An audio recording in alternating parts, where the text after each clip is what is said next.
El día que mi esposo Elías me traicionó, el aire de la casa se sintió tan denso que casi pude masticarlo. La ironía era tan cruel que me quemaba la garganta.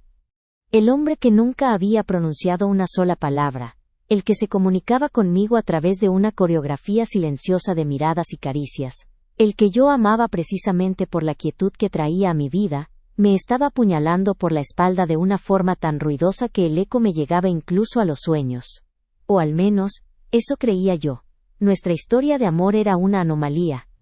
Cuando conocí a Elías, mis amigas me decían que estaba loca por enamorarme de un hombre que, según ellas, no tenía voz. Yo siempre las corregía. Elías no era un hombre sin voz, era un hombre cuya voz no necesitaba del sonido. Nuestros diálogos no eran de palabras, sino de gestos sutiles, de un apretón de manos que valía por un te amo, de la forma en que su pulgar trazaba círculos en mi mejilla cuando sentía mi angustia. Él era un poema de acción, una sinfonía de miradas, y yo, su única intérprete. Habíamos construido un mundo para dos, una burbuja hermética donde el silencio era nuestro idioma más íntimo y profundo. Pero el mundo exterior, ruidoso y demandante, se coló en nuestra burbuja en la forma de mi hermano mayor Mateo. Mateo era el polo opuesto de Elías. Extrovertido, con una risa tan sonora que llenaba cualquier habitación, y una labia tan afilada que podía convencer a un santo de vender su alma. A él nunca le agradó Elías, siempre lo llamó el fantasma en un tono de burla que, si bien yo ignoraba, sé que lastimaba a mi esposo. Yo creía que era simple envidia. Mateo siempre había sido el centro de atención, y Elías, con su presencia serena y su amor silencioso, me había robado el protagonismo. Las cosas empezaron a cambiar de forma casi imperceptible. Pequeños detalles que, en el momento no tenían importancia, pero que ahora, en retrospectiva, eran las piezas de un rompecabezas macabro. Por ejemplo, la vez que volví a casa temprano y encontré a Mateo en la sala, hablándole a Elías. Creí que solo estaba charlando solo, como solía hacer. Pero la forma en que Elías asintió con la cabeza, una señal que él solo usaba conmigo, me pareció extraña. Cuando Mateo me vio, se cayó de golpe, y Elías se retiró a su estudio, la misma expresión de paz en su rostro que siempre tenía. Luego vino el regalo. Un libro. Un tomo de poesía de un autor desconocido, lleno de frases subrayadas y notas al margen. Elías me lo dio un jueves, nuestro día de cine en casa. Mi corazón se llenó de alegría. Era un detalle tan simple pero tan significativo. Él nunca me había regalado un libro antes, no sin palabras para describir su importancia. Al final de la semana Mateo pasó a cenar. Al ver el libro sobre la mesa de café, lo tomó y lo abrió. Vi sus ojos recorrer la página, y en un susurro inaudible dijo, «Sabía que te gustaría». En ese momento, no le di importancia, pero el eco de esa frase me perseguiría por años. El detonante fue un mensaje de texto. Encontré el teléfono de Elías en el sofá mientras buscaba el control remoto. Un impulso insano me hizo revisarlo.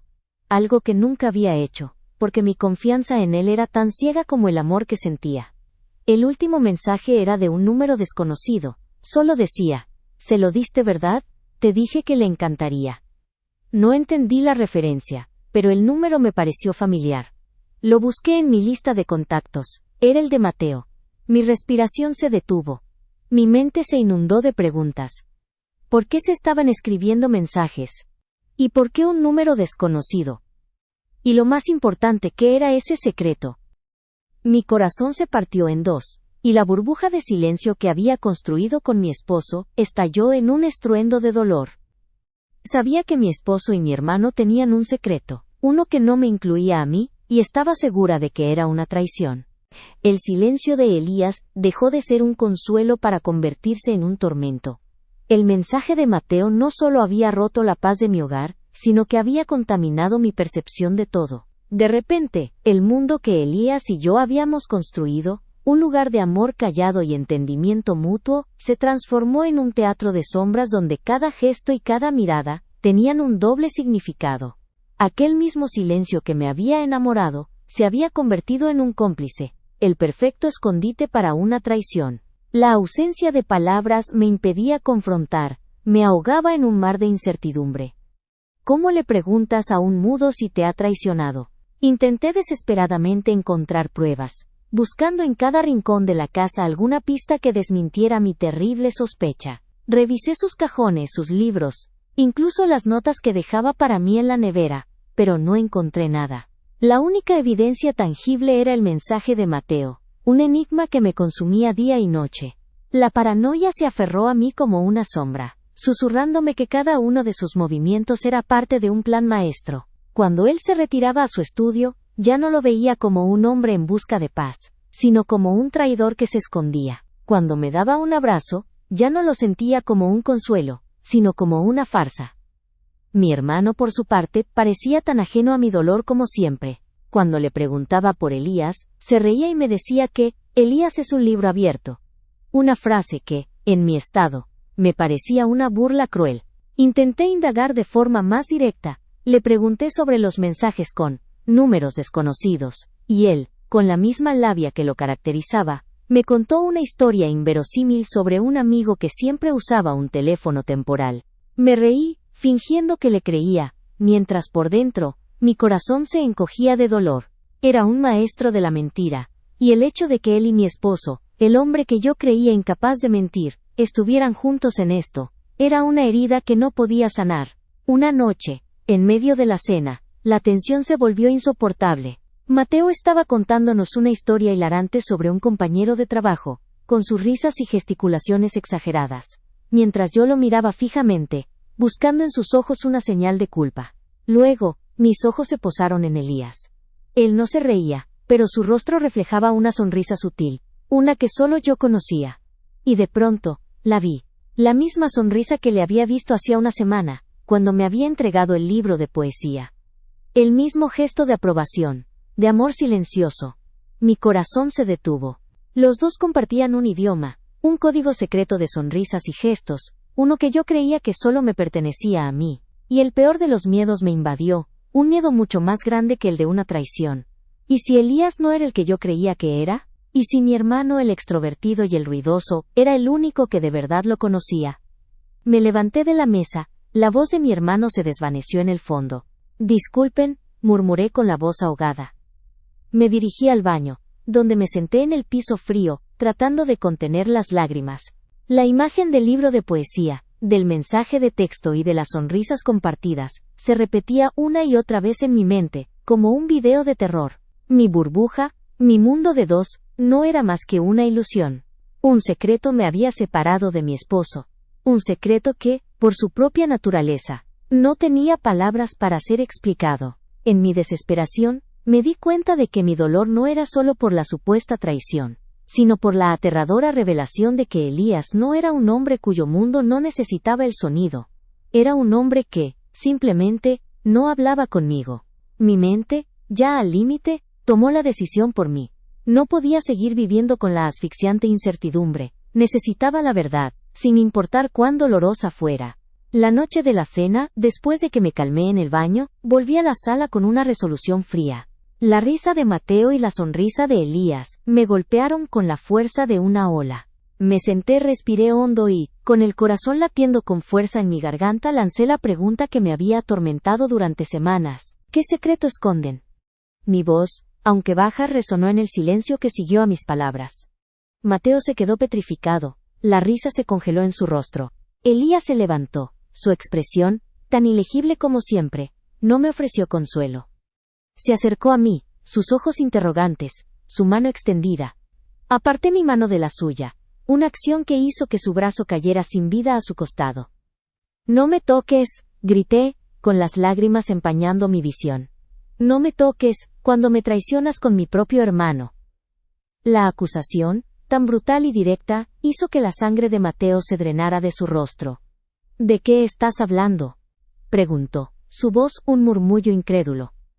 ¿Qué traición? ¿Estás loca? ¿Estoy loca?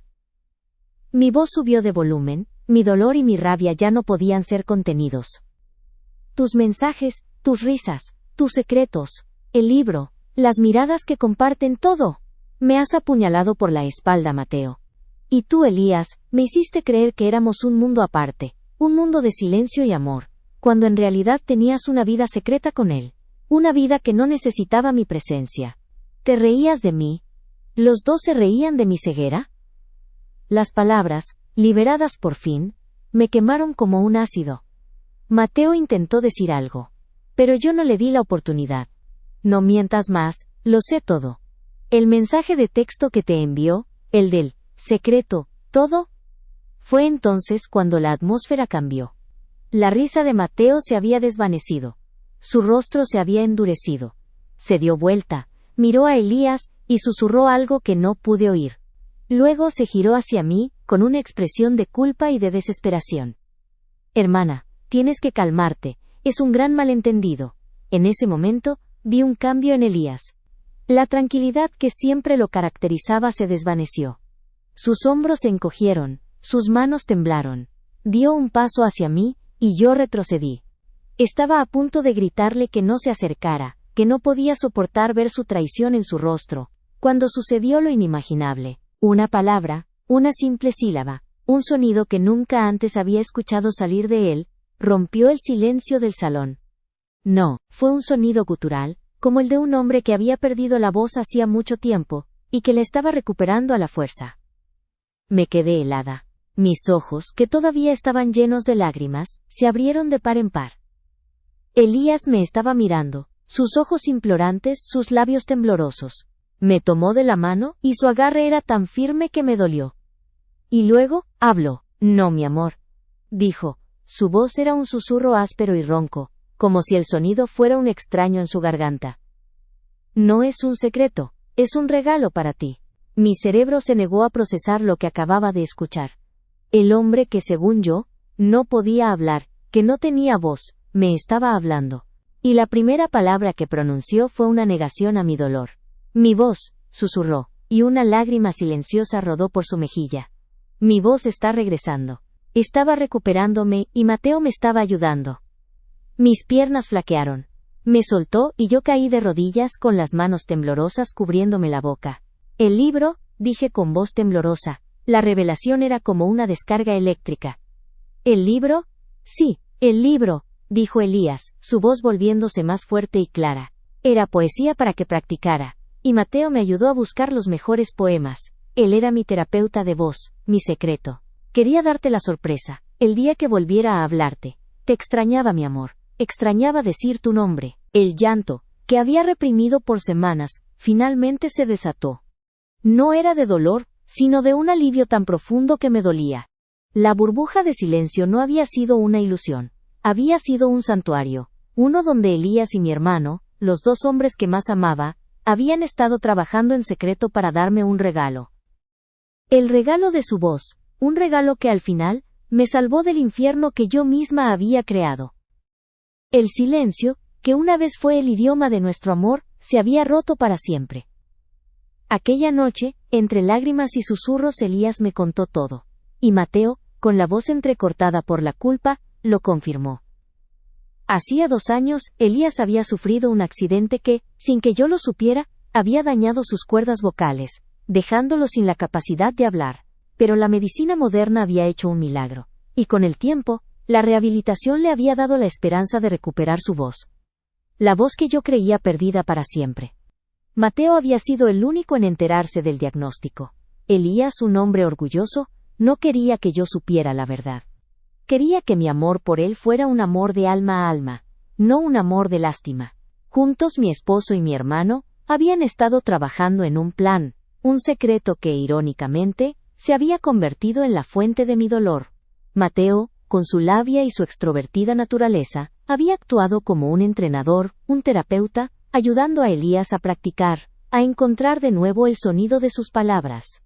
El libro de poesía no era un regalo de Mateo para mí, sino un regalo de Elías, un testamento de su amor y una señal de su progreso. Las notas en los márgenes no eran códigos secretos, sino las observaciones que mi esposo y mi hermano habían hecho sobre los poemas, buscando los versos que mejor se adaptaban a su entrenamiento. La risa de Mateo no era un gesto de complicidad traidora, sino la alegría pura de ver a su amigo, a su cuñado, recuperar algo que creía perdido para siempre. Elías me contó cómo mi paranoia lo había herido. La noche que me retiré al baño, él y Mateo habían estado a punto de abandonarlo todo.